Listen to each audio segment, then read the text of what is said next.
L'influence du consumérisme. Il ne fait aucun doute que le consumérisme et son éternelle servante, la publicité, ont transformé de façon profonde, depuis la Seconde Guerre mondiale, les relations interpersonnelles.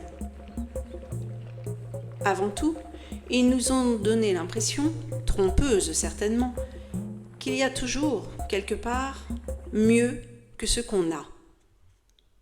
Il existe, pratiquement à portée de main, de plus beaux endroits, téléphones portables, ordinateurs, téléviseurs, ainsi que de plus belles maisons, voitures, montres et personnes. Et la publicité nous promet non seulement une infinité de biens matériels, mais aussi un style de vie supérieur au nôtre. Et ce n'est pas tout. Elle nous propose également de devenir de meilleures personnes. Quand nous posséderons la maison, la voiture, le portable, les vêtements, que nous aurons les vacances et suivrons les cours de pilates, nous verrons réaliser nos aspirations les plus folles et nous serons enfin les personnes que nous avons toujours rêvé être. Nous aurons à notre disposition les relations sociales, les amitiés et les partenaires que nous avons toujours désirés. La publicité nous promet, d'une façon ou d'une autre, de faire de nos rêves une réalité. Cela a affecté de manière profonde et insidieuse la relation que nous maintenions avec la réalité de nos vies.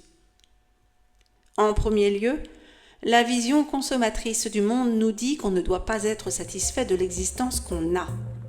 Il y a toujours mieux.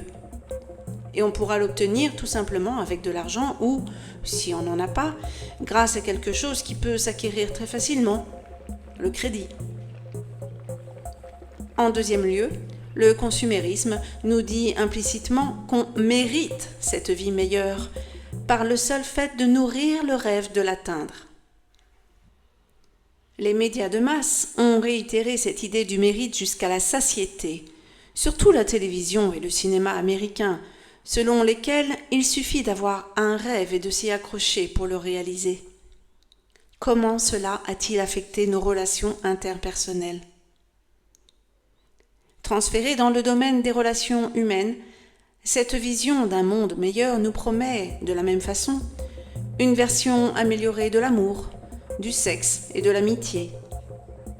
Son principal effet est de nous faire croire qu'il n'est pas nécessaire de beaucoup s'investir dans les relations qu'on a déjà, parce que, quand on le voudra, il nous sera possible, et facile, de remplacer l'ancien par du neuf.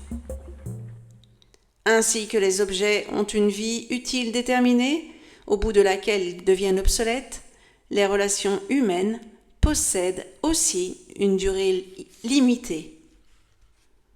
On les maintient tant qu'elles nous donnent du plaisir et ne nous causent pas trop de problèmes, et puis on les remplace. Qu'est-ce que cela signifie pour l'écoute ? Simplement qu'on n'a plus besoin de faire l'effort de cultiver des amitiés ou des amours à long terme, puisque les relations personnelles, comme les biens de consommation, sont, de manière inhérente, jetables. Alors pourquoi écouter et faire l'effort de comprendre l'autre, être patient avec lui, supporter sa mauvaise humeur ? Pourquoi dialoguer, négocier, proposer des solutions, si tout est passager et, au bout du compte, remplaçable ? Ce dilemme n'est pas nouveau. Il a été exposé maintes fois en littérature, surtout depuis le XVIIIe siècle. Par exemple, les romans de Jane Austen ont exprimé, avec une grande clarté, la dichotomie moderne des relations humaines fondées sur l'amour ou bien sur l'argent.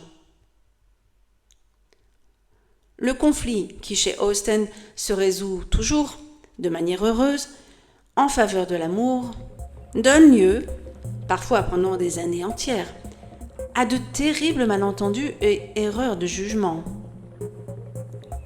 Aussi bien les hommes que les femmes voient leur communication amoureuse dénaturée par des questions d'héritage, de propriété, de fausses attentes et par la bienséance.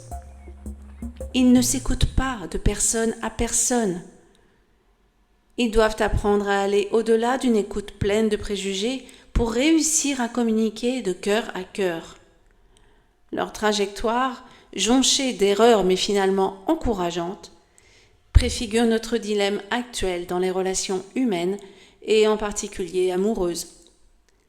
Les apparences versus la réalité, la réputation versus le caractère réel des personnes, la richesse matérielle et extérieure versus la richesse intérieure, l'impatience versus la patience pour parvenir à connaître l'autre.